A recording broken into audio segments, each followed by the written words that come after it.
ಪ್ರೀತಿ ಬಗ್ಗೆ ಮಾತಾಡೋಷ್ಟು ತಿಳುವಳಿಕೆ ಇಲ್ಲ. ಬಟ್ ನಮ್ಮ ಸಾಂಗ್ ಹೇಳಬೇಕಂದ್ರೆ ಐ ಥಿಂಕ್ ಜೆನ್ಸಿ ಟರ್ಮ್ಸಲ್ಲಿ ನಾನು ಹೇಳಬೇಕಂದ್ರೆ it's a song for all green flags and green forest ಇದೆ. ನಾವೇನು ಹೇಳ್ತೀವಿ ಗ್ರೀನ್ ಫಾರೆಸ್ಟ್ ಅಂತ ಅಂಥದ್ದೇ ಒಂದು ಪ್ರೀತಿಯನ್ನು ತೋರಿಸಿದ್ದಾರೆ ಈ ಸಾಂಗಲ್ಲಿ ಥ್ರೂ ದ ಸಿನಿಮಾ.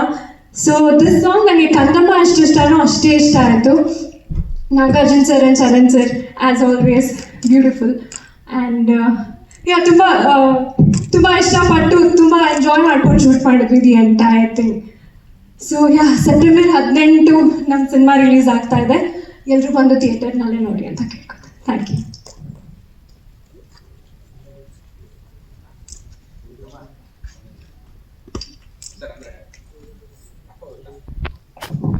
ಅಂದ್ರೆ ನೀವು ನಿರ್ದೇಶಕರುಗಳ ಜೊತೆ ತುಂಬಾ ಕೆಲಸ ಮಾಡಿದ್ರೆ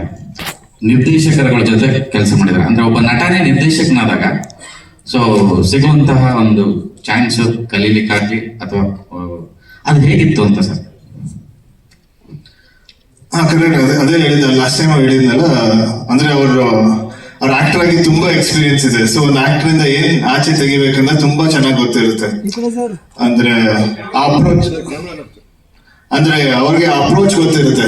ಈಗ ನನ್ನ ನೋಡಿದ ತಕ್ಷಣ ನಾನ್ ಏನೇನ್ ಮಾಡ್ಬೋದು, ಏನ್ ಚೆನ್ನಾಗಿ ಮಾಡ್ತಾ ಇರ್ಬೋದು. ಸೊ ಪ್ಲಸ್ ಏನು ಮೈನಸ್ ಏನು, ಅದರಲ್ಲಿ ಹೇಗೆ ಅದೆರಡನ್ನು ಈಕ್ವಲೈಸ್ ಮಾಡ್ಬೋದು ಅಂತ ತುಂಬಾ ಚೆನ್ನಾಗಿ ಗೊತ್ತಿರುತ್ತೆ ಅನ್ಸುತ್ತೆ. ಸೊ ಅದರಿಂದ ಅವರು ನನ್ಗೆ ಲೈನ್ಸ್ ಹೇಳ್ಕೊಡೋದು ಇರ್ಬೋದು, ಇಲ್ಲ ಒಂದು ಸೀನ್ ಎಕ್ಸ್ಪ್ಲೇನ್ ಮಾಡೋ ರೀತಿ ಇರ್ಬೋದು, ಅದು ನನಗೆ ತುಂಬಾ ಚೆನ್ನಾಗಿ ಅನ್ಸ್ತು. ಆಮೇಲೆ ತುಂಬಾ ಈಸಿ ಆಯ್ತು ಸರ್. ಅಂದ್ರೆ ನೀವು ವಿಜಯ್ ಸರ್, ಈಗ ನಿಮ್ಗೆ ಬೇರೆ ಡೈರೆಕ್ಟರ್ಗಳು ಹೇಳ್ಕೊಟ್ಟಾಗ ಮತ್ತೆ ನಿಮ್ಮ ಸಿನಿಮಾಗಳು ನೋಡಿದಾಗ ಆ ಡೈರೆಕ್ಟರ್ ಒಳಗಿನ ಒಂದು ಛಾಯೆ ಮತ್ತೆ ಅವರ ಒಂದು ಮನರಿಸಮ್ ಜನರಲ್ ಆಗಿ ಮಾತಾಡ್ಬೇಕಾದ್ರೆ ಅವನ್ನ ನೋಡಿರ್ತೀವಿ. State News.live